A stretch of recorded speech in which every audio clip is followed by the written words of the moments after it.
O kung tana pa kaning pagkaon sa atong atubangan, makapabasko sa ato ang panglawas. O kung tana pa maigog yun ni sa ato ang tanan kay kining atong pagselebrar sa birthday ni Hansel.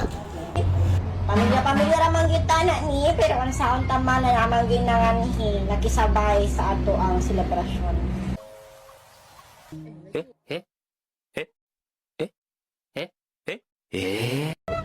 Dili ta na pasobraan paghukad, no? Angay-angayon na nato ning tanan kay murag duha-duha ko na di gini siya maigo.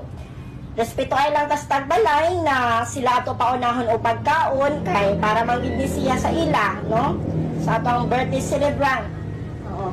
O untala pa na ikaisa ra pud ta mohukad, dili na magsige pagbalik-balik kay para makakaon pud tang tanan.